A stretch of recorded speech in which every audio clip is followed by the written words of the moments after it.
आप जो इतनी इतनी सरकार गिरा दी है, कर्नाटक गिरा है, मध्य प्रदेश गिरा है, गोवा गिरा है, महाराष्ट्र गिरा है, और आज लगातार बीजेपी दलित और आदिवासी सबसे बड़ा विरोधी सरकार है, कैरेक्टर है। चन्नी को इन्होंने अपमानित किया।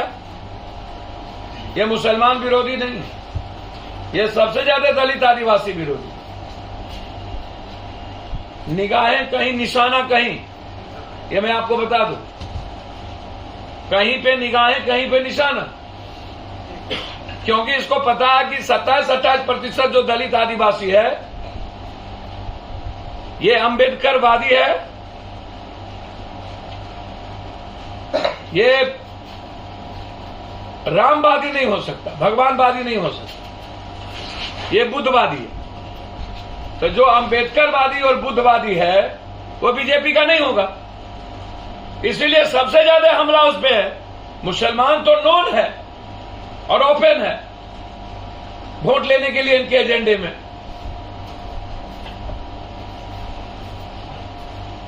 तो आप एक तरफ चन्नी को कर आइए, दूसरी तरफ आप हेमंत सोरेन को, आप दो आदिवासी नेता, एक स्टालिन एक हेमंत सोरेन, अपने कर्म के बदौलत हेमंत सोरेन लड़ लेगा। आदिवासी बिरसा मुंडा का वो संस्कार भी है और उसके खून भी है,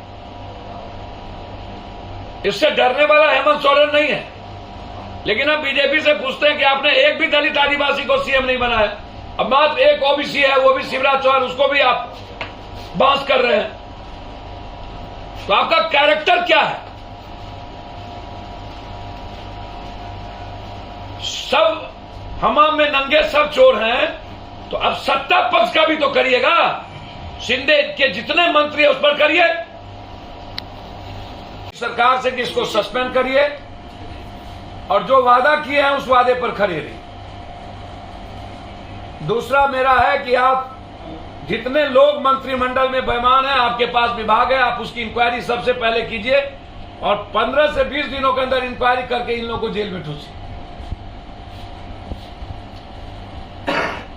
तीसरा आग्रह करेंगे बीजेपी से कि दलित आदिवासी को टारगेट करना बंद करिए और डेमोक्रेसी में चुनी हुई सरकार को ईडी सीबीआई से जबरदस्ती आप त्रस्त मत करिए और गवर्नर से और पैसे के बदौलत। यह सही नहीं है और बिहार इस मामले में अव्वल है और बिहार आपको यह स्वीकार नहीं करेगा।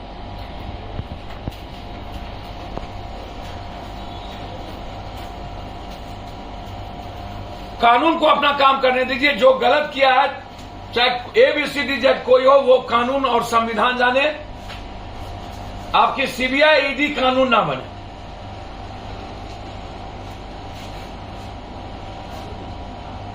तोता जो है उस तोता को अपने तरीके से इस्तेमाल मत करिए।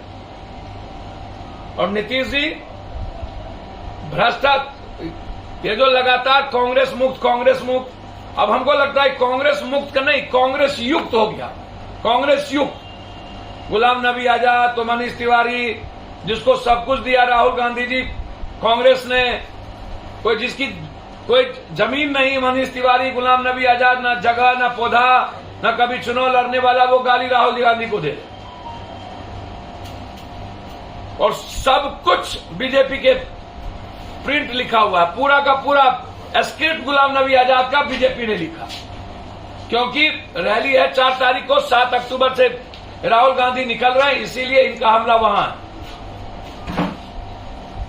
इसलिए देश के डेमोक्रेसी को एक तोड़ना चाह रही है, कमजोर करना चाहता है और गलत संदेश की ओर जा रहा है। इसलिए मैं चाहता हूं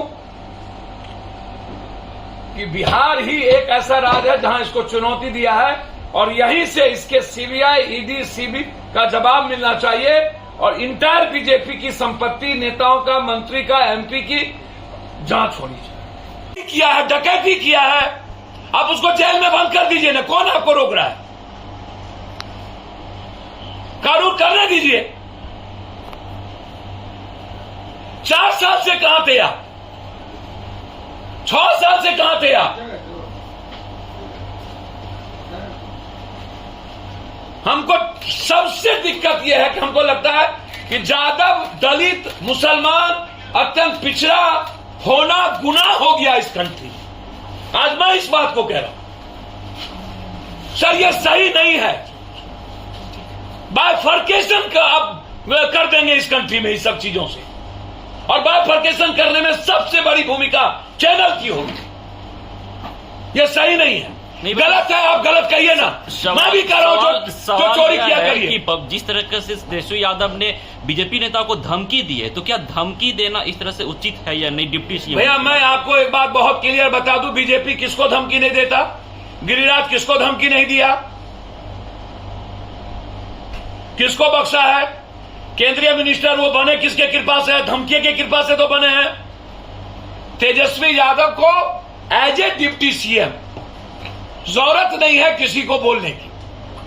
मैं बहुत क्लियर कहता हूं, वो साइलेंट होके काम कर सकते हैं और उनको साइलेंट होके काम करने की जरूरत है।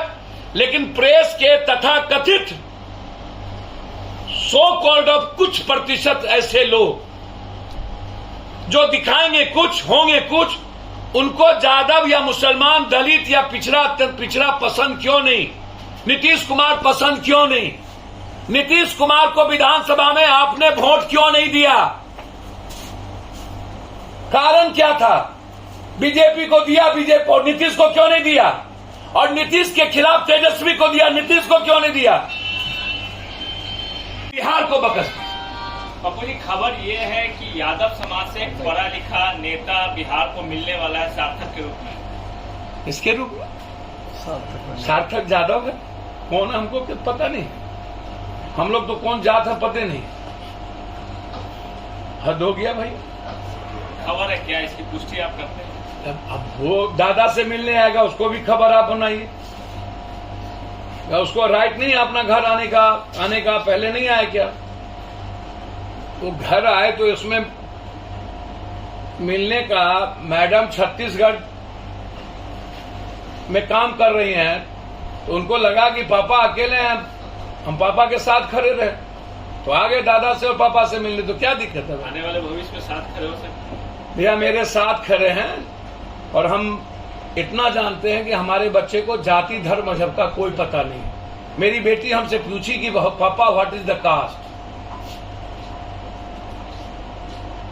इस दुनिया, इस देश के बाहर कास्ट कुछ नहीं है पापा, इंडिया में कास्ट क्यों है? मेरी बेटी पूछी।